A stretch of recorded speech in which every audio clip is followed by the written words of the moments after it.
সকালে ডালিয়া খেয়ে চলে এসেছি ওর সাথে। ও যেহেতু সকালে কিছু খায়নি, ওই জন্যে বনগাঁর একটা দোকান থেকে খেয়েছিল পেটাই পরোটা আর এই দুটো রসগোল্লা, একটা ওর আর একটা আমার। এরপরে আমরা চলে এসেছি সোজা রানাঘাটের টিভিএস শোরুমে। দেন কিছুক্ষণ ওয়েট করার পরে ওখান থেকে আমাদের চা প্রোভাইড করলো। আমি বেসিক্যালি লিকার চা খাই না, বাট আমার যেহেতু একটুখানি মাথাটা ঝিমঝিম করছিল ওই জন্যেই নিয়েছিলাম। বাট এক সিপ খেয়ে তারপরে পুরোটাই ওকে দিয়ে দিয়েছি। একদমই টেস্ট কোয়ালিটি ভালো ছিল না।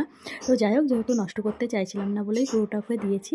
আর ও তো সুযোগ পেলেই ঘুমিয়ে নেয়, এখানেও একটুখানি ফাঁকা পেয়ে একটুখানি ঘুমিয়ে নিয়েছে।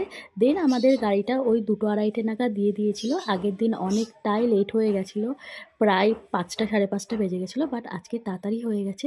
দেন এখান থেকে বেরিয়ে আমরা গেছিলাম একটা রেস্টুরেন্টে, যেহেতু আমাদের দুপুরের লাঞ্চটাও করার ছিল। তো এখানকার ফুড কোয়ালিটি খুবই ভালো, যেহেতু আমরা আগেও একদিন এসেছিলাম।